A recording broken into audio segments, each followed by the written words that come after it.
It was just another evening in a quiet suburb of Washington, D.C., where the streets were calm and the air carried a sense of normalcy. The woman behind the wheel of a sleek sedan wasn't anyone you'd notice at first glance. She looked like any other professional heading home after a long day, tired but determined. What no one knew, not even the two police officers who would soon pull her over, was that this woman wasn't ordinary. In fact, she held one of the most powerful positions in the country, but tonight, none of that mattered. The car slowed to a stop as red and blue lights flashed in the rearview mirror. At first, she thought it might be a mistake. Her vehicle was spotless, her driving cautious. But when the officer approached, his tone gave away something unusual. He asked for her license and registration, his voice sharp and impatient. She complied without hesitation, keeping her cool despite sensing something off about the situation. "Ma'am, do you know why I pulled you over?" he asked, shining his flashlight into the car. She shook her head politely. "No, sir, I don't." The officer pointed vaguely toward the back of the car. "Your tail light is out," he said. But deep down, she knew better. Both taillights worked perfectly fine. She had checked them earlier that morning. Something didn't add up. Still, she nodded and handed over her documents, trying to stay calm. Things took a turn when the second officer joined them. His demeanor was even more aggressive. Without warning, he leaned into the car, peering inside with a scowl. "Mind if we take a look around?" he asked, though it sounded more like a demand than a question. "I'd rather you didn't," she replied firmly, knowing her rights. "I haven't done anything wrong." But the officers weren't interested in hearing that. One of them smirked, exchanging a glance with his partner before saying, "We smell something suspicious. You wouldn't mind stepping out of the car, would you?" Her heart sank. This wasn't just a routine traffic stop anymore. It felt personal, almost calculated. As she stepped onto the pavement, her mind raced.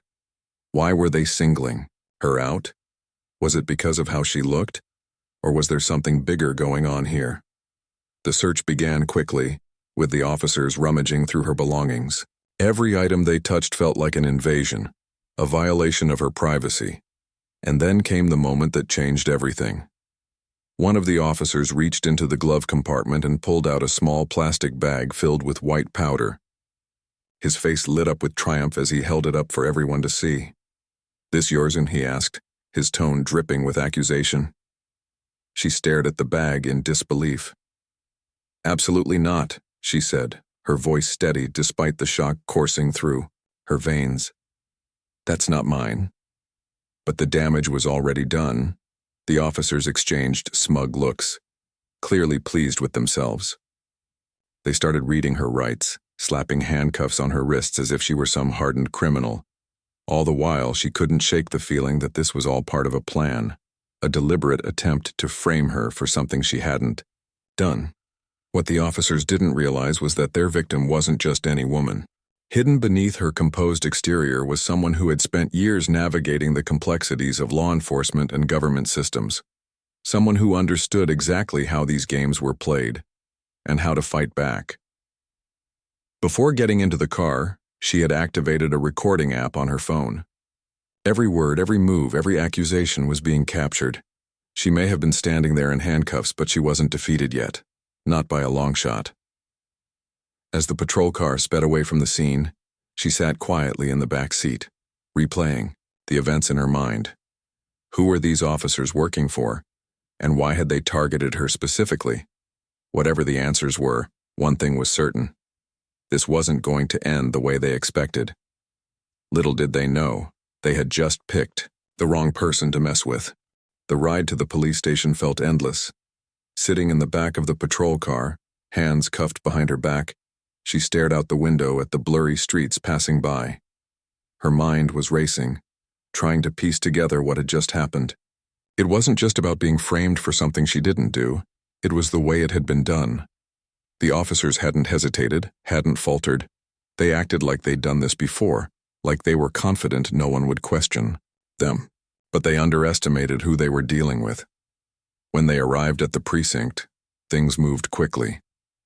She was led inside, past desks cluttered with paperwork and officers chatting casually, as if nothing unusual was happening.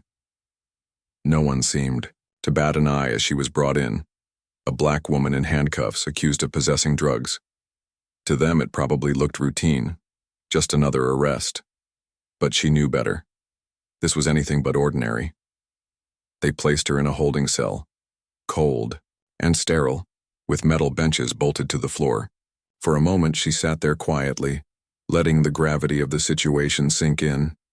She could feel the weight of the injustice pressing down on her, but she refused to let it break her.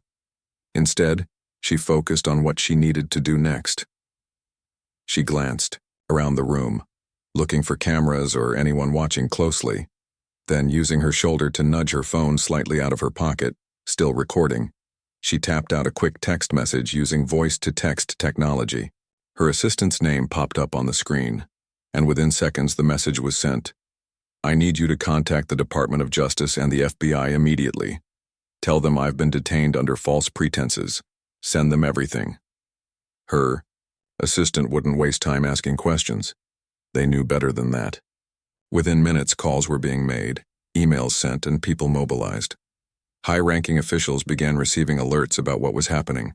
The wheels of justice started turning, even though the officers at the precinct had no idea. Back in the holding cell, she decided to play along for now. If they thought she was scared or confused, all the better. Let them underestimate her. When one of the officers came to check on her, she leaned forward, her expression uneasy. "Can you tell me what's going to happen next?" she asked, her voice trembling slightly. It wasn't hard to fake fear. The situation itself was terrifying enough. The officer smirked, clearly enjoying the power dynamic. "You'll see, soon enough," he replied dismissively before walking away. As the hours ticked by, she noticed something interesting. The officers involved in her arrest, the ones who had planted the evidence, were acting unusually smug. They huddled together near the front desk, laughing and exchanging high fives. One of them even made a comment loud enough for her to hear. "That'll teach her to think she's above the law." Their arrogance was palpable, and it fueled her determination. These men weren't just corrupt, they were reckless, convinced they were untouchable, and that recklessness would be their downfall. Meanwhile, outside the precinct, word was spreading, fast. Federal agents began arriving quietly, parking their vehicles a block away to avoid drawing attention. Inside government offices, phones rang non-stop as details of the case were pieced together. By the time dawn broke, the building was surrounded. News vans pulled up, reporters eager to capture whatever drama was unfolding. The quiet suburb had become the center of a national scandal overnight. When the federal agents finally entered the precinct, the atmosphere shifted instantly. Officers froze mid-conversation, unsure of what was happening. Then, one of the agents approached the holding cell where she was being kept. Without saying a word, he unlocked the door and stepped aside. She walked out slowly, brushing herself off as if shaking off the entire ordeal. As she emerged, cameras flashed, capturing every step she took. Reporters shouted questions, but she ignored them, focusing instead on the two officers who had arrested her earlier. Their faces said it all: shock, disbelief, then panic. They hadn't expected this, not in a million years. She stopped in front of them, her presence commanding despite her disheveled appearance. "I hope you gentlemen are ready to explain yourselves," she said, her voice calm but laced with authority. The room fell silent, the tension thick enough to cut with a knife. Later, back at her office, she gathered her team for an emergency meeting. She briefed them on everything that had happened, sharing the recording she'd secretly captured during the traffic stop. Listening to it now, the blatant disregard for protocol and humanity was staggering. But there was more to uncover. This wasn't just about two rogue officers. It was part of something bigger. Her team dug into the details, analyzing patterns and connecting dots. What they found was alarming. Similar cases of racial profiling and entrapment had surfaced in other parts of the country. Each incident shared eerie similarities, suggesting coordination rather than coincidence. Someone, or some group, was orchestrating these frame-ups, targeting influential individuals in marginalized communities. The goal? To discredit them, to silence voices of change. Evelyn listened intently as her team presented their findings. Her jaw tightened, her resolve strengthening with each revelation. This wasn't just about her anymore. It was about everyone who had ever been wrongfully accused, harassed, or silenced because of the color of their skin or the position they held. She leaned back in her chair, letting the weight of the situation settle over her. "We're not just taking down these officers," she said firmly, her eyes scanning the room. "We're exposing the system that allows this kind of corruption to exist, and we're doing it now." The room erupted in agreement. Plans were made, resources allocated, and strategies formed. Operation Clean Slate was born, a mission to root out corruption and hold those responsible accountable. For Evelyn, this was personal. She had faced the ugliness of systemic injustice firsthand, and she wasn't about to let it slide. Not this time. Not ever again. By the time the sun rose over the horizon, the precinct had transformed into a scene straight out of a movie. Federal agents in crisp suits moved with precision, their badges gleaming under the fluorescent lights. Reporters crowded outside, microphones at the ready, desperate to capture every detail of what was quickly becoming one of the biggest scandals in recent memory. Inside, the mood was tense. Officers scrambled to make sense of the chaos while two specific individuals stood frozen, their faces pale with fear. These were the men who had thought they could get away with framing her. She walked out of the holding cell flanked by federal agents, her presence commanding despite the ordeal she'd just endured. Her clothes were wrinkled, her hair slightly disheveled, but there was an unmistakable aura of authority around her. Cameras flashed as reporters shouted questions from behind barricades. "Ma'am, can you tell us what happened?" one yelled. Another chimed in. "Were you targeted because of your position?" She didn't respond immediately. Instead, she turned her attention to the two officers who had arrested her. They looked like deer caught in headlights, their earlier bravado replaced by sheer panic. She stepped closer, her expression calm but piercing. "I hope you gentlemen are ready to explain yourselves," she said, her voice steady but carrying a weight that silenced the room. The officers exchanged glances, their guilt written all over their faces. For the first time, they realized they weren't dealing with an ordinary citizen. They were facing someone who held immense power and influence. The press ate it up. Headlines blared across news outlets nationwide. Cops thought they could frame Black woman, find out she's the director of Homeland Security. Social media exploded with reactions, ranging from outrage to admiration. People couldn't believe the audacity of the officers or the irony of their mistake. Memes circulated online, poking fun at the situation. But beneath the humor lay a deeper conversation about systemic racism and corruption within law enforcement. This wasn't just a story, it was a wake-up call. Back at her office, Evelyn wasted no time. She called an emergency meeting with her top advisors, laying out everything that had transpired. The recording she'd secretly captured during the traffic stop became a key piece of evidence. Listening to it now, the blatant disregard for protocol and basic human decency was staggering. But what struck her most was the tone of the officers' voices, their arrogance, their certainty that they wouldn't face consequences. It wasn't just about her. It was about the countless others who had likely fallen victim to similar schemes. Her team worked tirelessly, analyzing patterns and connecting dots. What they uncovered was alarming. Similar cases of racial profiling and entrapment had surfaced, in other jurisdictions each bearing eerie similarities to hers. In Chicago, a community activist was arrested after drugs were mysteriously found in his car. In Atlanta, a local politician faced charges of possession following a suspicious traffic stop. None of these incidents seemed random. They pointed to coordination, a deliberate effort to discredit influential figures, particularly those from marginalized communities. Evelyn leaned forward in her chair, listening intently as her team presented their findings. Her jaw tightened, her resolve hardening with each revelation. This wasn't just about rogue officers acting on impulse. There was a larger conspiracy at play, involving multiple departments and possibly higher-ups in government. Someone, or some group, was orchestrating these frame-ups, using them as tools to silence voices of change. The implications were chilling. "We're not just taking down these officers," Evelyn said firmly, breaking the silence in the room. Her eyes scanned the faces of her team, each person nodding in agreement. "We're exposing the system that allows this kind of corruption to exist, and we're doing it now." Operation Clean Slate was officially underway. Task forces were assembled, resources allocated, and strategies formulated.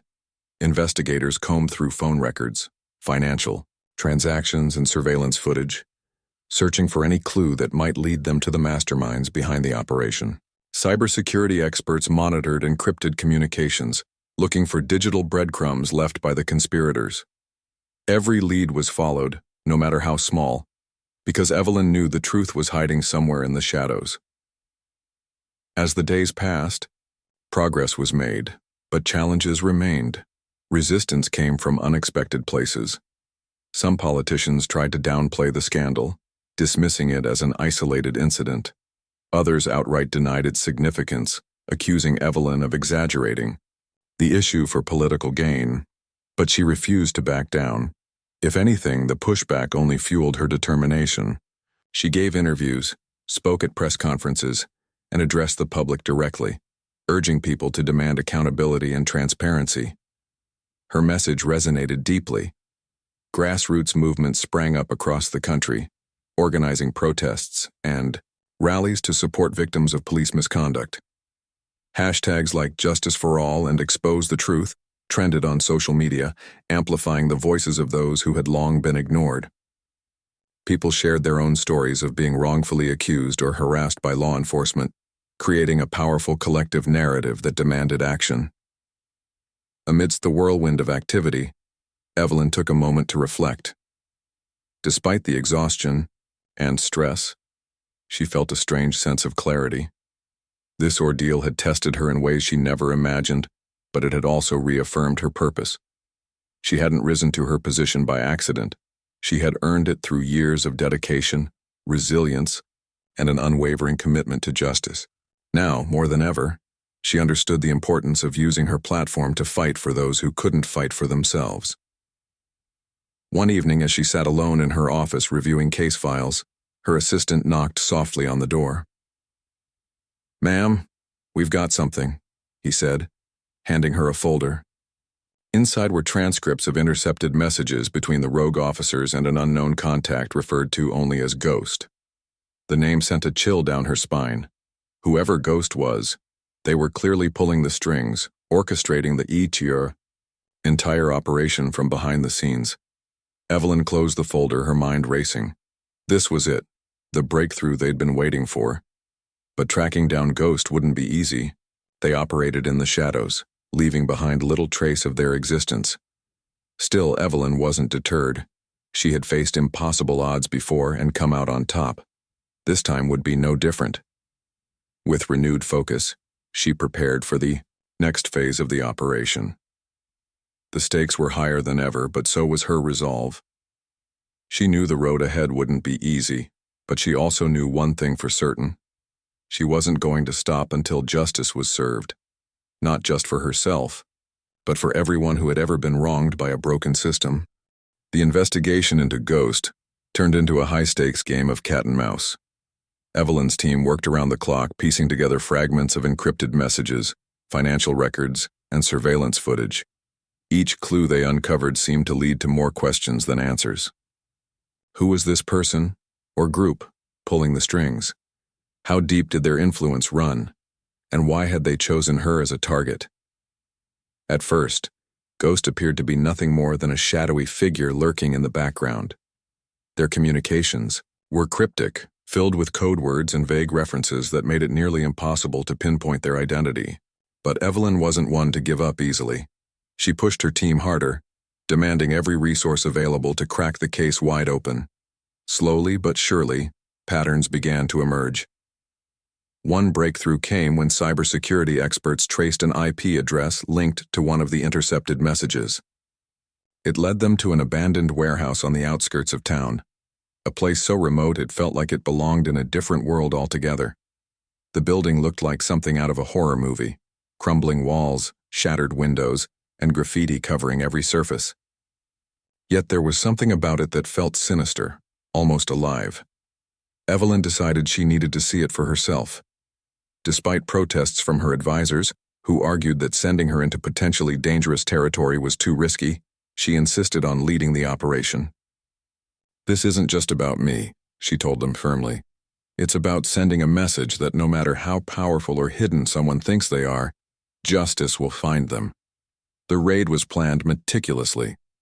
Armed with tactical support from the FBI, Evelyn suited up alongside her team, trading her usual power suit for body armor and a helmet. As they approached the warehouse under cover of darkness, the air grew heavy with anticipation. Every sound, the crunch of gravel beneath boots, the distant hum of cicadas, felt amplified, as though nature itself was holding its breath.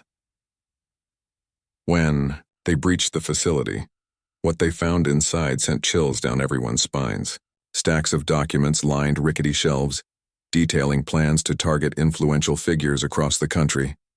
Photos of politicians, activists, and community leaders were pinned to walls, each marked with notes indicating strategies for discrediting them. In the center of the room sat a laptop still running, displaying ongoing conversations between Ghost and their network of operatives. And then, there he was. Ghost emerged from the shadows, his face obscured by a hood. He didn't resist when agents surrounded him, nor did he try to flee. Instead, he stood silently, watching Evelyn with an unsettling calmness. For a moment, time seemed to freeze. Here was the man, or perhaps the idea of a man, who had orchestrated so much chaos, standing face to face with the very person he'd tried to destroy. "I have to admit," Ghost said finally, his voice low and gravelly, "you're not what I expected." Evelyn crossed her arms, her expression unreadable. "What exactly were you expecting?" she asked, her tone icy. He chuckled softly, though there was no humor in it. "Someone easier to break, someone who wouldn't fight back." "Well," she replied, stepping closer, "you underestimated me, and now you're going to answer for everything you've done." For the first time, Ghost faltered. His confidence wavered as reality set in. He had been caught. Under intense questioning, he admitted to orchestrating the frame-ups as part of a larger agenda to destabilize trust in leadership, particularly among marginalized communities. According to him, the goal was simple yet devastating: create division, sow fear, and watch society crumble from within. But Ghost wasn't working alone. He revealed names, high-ranking officials, corrupt officers, even corporate executives, all tied to the conspiracy. Some had provided funding, others offered protection. Together, they formed a web of corruption that stretched far beyond what anyone had imagined. As news of Ghost's arrest spread, the nation erupted in shock and outrage. Lawmakers scrambled to distance themselves from the scandal, while citizens demanded accountability. Protesters took to the streets, holding signs that read, "No more secrets," and "Justice starts now." Social media buzzed with calls for reform, amplifying the voices of those who had long been silenced. Back at headquarters, Evelyn convened another meeting with her team. They reviewed Ghost's confession, cross-referencing it with evidence collected during the investigation. What they discovered was staggering. This wasn't just a rogue operation, it was systemic. Corruption ran deep, infecting institutions meant to protect and serve. Evelyn knew that dismantling it wouldn't happen overnight, but she also knew it had to start somewhere. "We can't let this end with Ghost," she said, addressing her team. "We need to root out everyone involved, no matter how high up they go. If we don't, this will happen again, and next time, we might not catch them." Her words resonated deeply. The task ahead was daunting, but her determination inspired those around her. Investigators redoubled their efforts, following leads and building cases against the individuals named by Ghost. Meanwhile, Evelyn turned her attention to policy changes, drafting legislation aimed at increasing transparency and accountability, within law enforcement agencies. She gave interviews, spoke at rallies, and met with grassroots organizations, listening to their concerns and incorporating their ideas into her plans. Her message was clear. True justice required action, not just words. People responded, rallying behind her vision of a fairer, more equitable system. Still, Evelyn couldn't shake the feeling that this was only the beginning. Taking down Ghost had exposed cracks in the foundation of society, cracks that needed to be repaired before they widened further. It was exhausting work, both physically and emotionally, but she refused to slow down. Every sleepless night, every heated argument with resistant lawmakers, every moment of doubt was worth it, if it meant creating a better future. Late one evening, as she sat in her office reviewing files, her assistant knocked softly on the door. "Ma'am, we've got something," he said, handing her a folder. Inside were new leads, evidence linking Ghost's network to international players, suggesting the conspiracy reached beyond U.S. borders. Evelyn sighed, rubbing her temples. Just when she thought they were closing in, the scope of the problem expanded. Yet despite the challenges, she felt a flicker of hope. For the first time in a long time, people were paying attention. They were speaking up, demanding change, refusing to accept the status quo. And she was right there with them, leading the charge. "This isn't over," she muttered to herself, staring at the folder. "Not by a long shot." The revelation that Ghost Network extended beyond U.S. borders was a game-changer. Evelyn had always suspected the conspiracy ran deeper than local corruption, but discovering its international ties confirmed her worst fears. This wasn't just about rogue cops or greedy politicians. It was a global operation designed to exploit divisions and destabilize entire societies. The stakes were higher than ever, and Evelyn knew she couldn't fight this battle alone. Her days became a blur of meetings, briefings, and late-night strategy sessions. She assembled a coalition of allies from across the world, law enforcement agencies, intelligence operatives, activists, and diplomats, all united by a shared goal: to dismantle the shadowy organization that had been pulling strings for years. It wasn't easy. Some countries resisted cooperating, fearing retaliation or political fallout. Others dragged their feet, hesitant to expose their own skeletons. But Evelyn refused to back down. She leaned on her reputation, her authority, and most importantly, her humanity to push forward. One particularly tense meeting took place in a secure conference room at the United Nations headquarters. Representatives from multiple nations sat around a long table, their expressions ranging from skeptical to outright hostile. Evelyn stood at the front, projecting slides detailing the evidence they'd gathered so far. Intercepted communications, financial transactions, and documented cases of entrapment spanning continents. "This isn't just an American problem," she said, her voice firm yet measured. "It's a human problem. These people, they don't care about borders or ideologies. All they care about is power. And if we don't stop them now, they'll keep tearing us apart until there's nothing left." Her words struck a chord. Slowly but surely, countries began to step up, sharing intelligence and resources.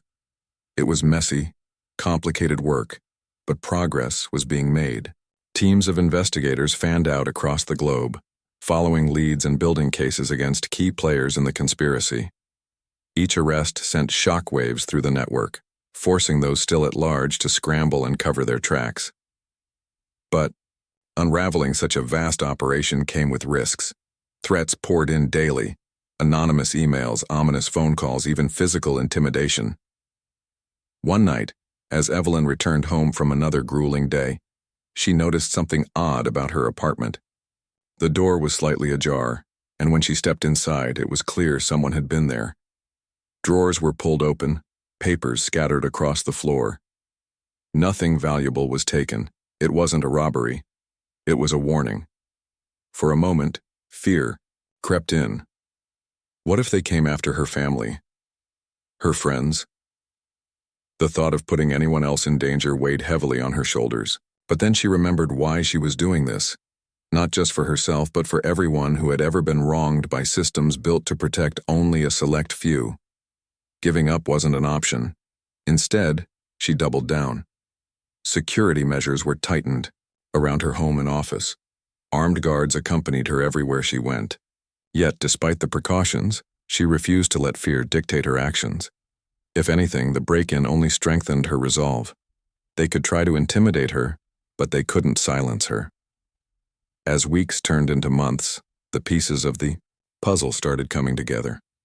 Investigators identified several high-ranking officials tied to Ghost's network, including ambassadors, corporate executives, and even members of foreign governments.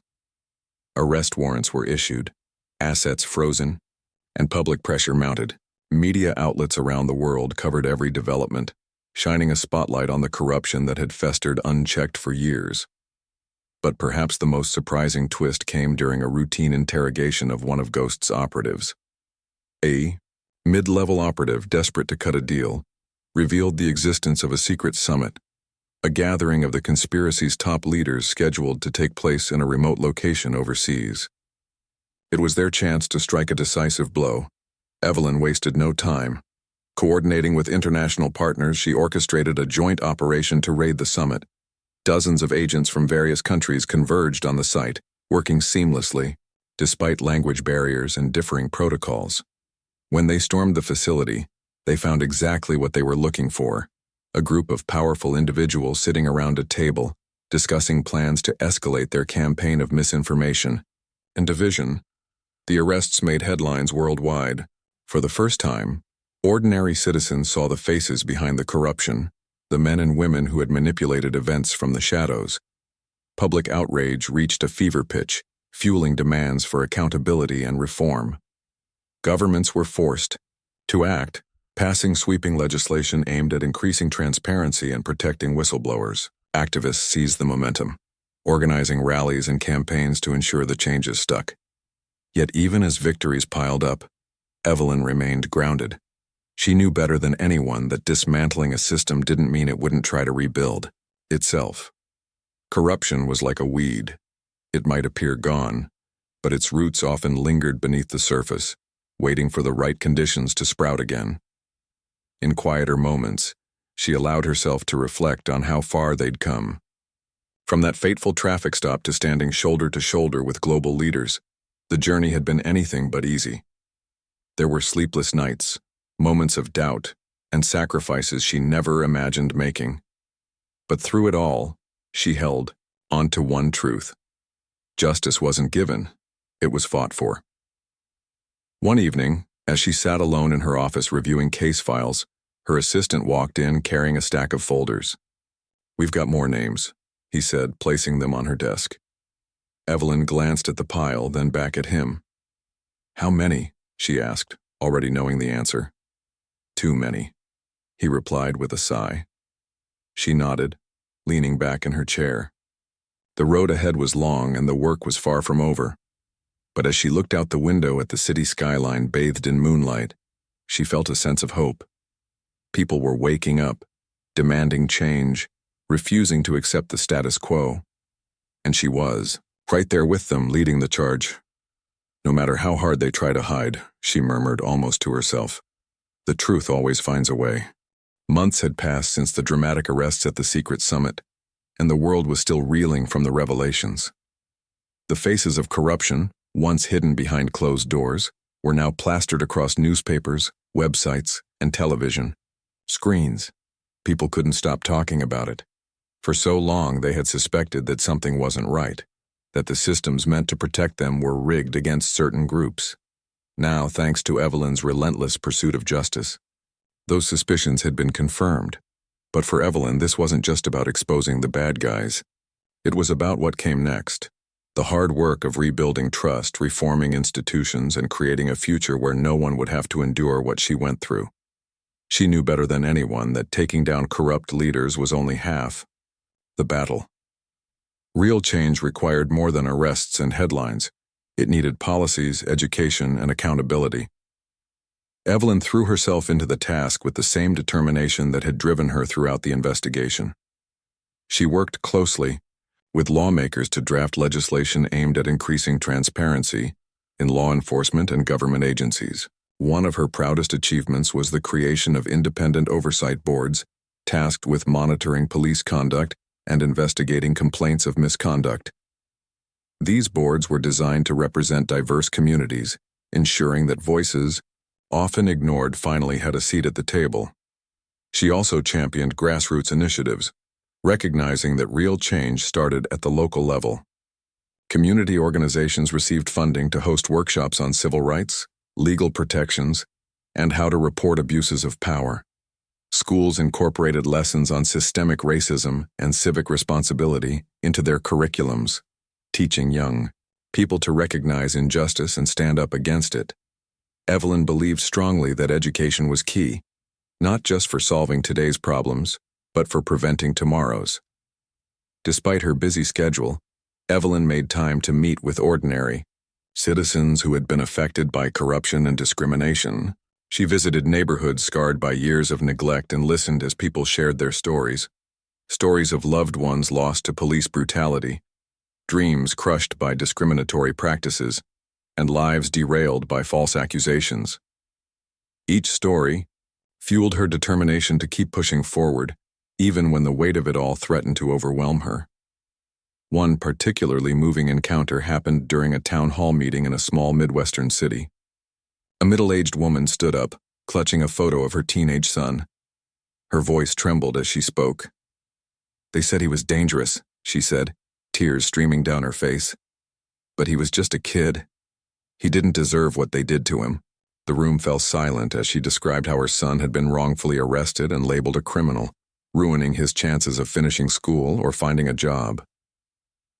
When she finished speaking, Evelyn walked over to her, placing a hand on her shoulder. "I hear you," Evelyn said softly, "and I promise you, we're going to make things right." Moments like these reminded Evelyn why she had chosen this path. It wasn't about fame or power. It was about making sure no one else had to suffer because of someone else's greed or prejudice. Her journey hadn't been easy, but every sacrifice felt worth it when she saw the impact of her efforts. As months turned into years, the changes began to take root. Police departments implemented stricter training programs focused on de-escalation and cultural sensitivity. Courts adopted measures to reduce racial bias in sentencing. Corporations pledged to diversify their leadership teams and invest in underrepresented communities. Slowly but surely, society started shifting toward fairness and equality. For Evelyn, though, the fight was never truly over. Even as she celebrated victories, she remained vigilant, knowing that progress could always be undone if not protected. She continued to speak out, using her platform to amplify marginalized voices and hold institutions accountable. Her speeches became rallying cries for activists around the world, inspiring countless others to join the movement for justice. In quieter moments, Evelyn reflected on everything she had been through. That night in the holding cell felt like a lifetime ago, yet its memory stayed with her, a reminder of how quickly power could be abused and how important it was to stand firm in the face of adversity. She thought about the officers who had tried to frame her, now serving time for their crimes. She wondered if they ever understood the ripple effect of their actions, if they realized how their arrogance had sparked a revolution. Years later, Evelyn retired from her position as Director of Homeland Security, leaving behind a legacy of courage and resilience. She didn't seek public office or chase accolades. Instead, she dedicated her time to mentoring young leaders, encouraging them to use their talents to uplift others. She wrote books, gave lectures, and supported grassroots movements, always reminding people that true power lay in unity and perseverance. Looking back, Evelyn knew she hadn't done it alone. Every person who marched, every activist who spoke out, every whistleblower who risked everything, they had all played a part in bringing about change. Together, they had proven that even the darkest shadows couldn't extinguish the light of truth. One evening, sitting on her porch watching the sunset, Evelyn smiled to herself. The road had been long, filled with challenges and sacrifices, but it had also been rewarding beyond measure. She had faced evil head-on and refused to back down. And in doing so, she had shown the world that justice wasn't just an idea, it was something worth fighting for. The final pages of her story weren't written yet. There would always be more work to do. more battles to win. But as Evelyn gazed at the horizon, she felt a deep sense of peace. Change was possible. Justice was achievable, and as long as there were people willing to stand up and demand better, the future would always hold hope.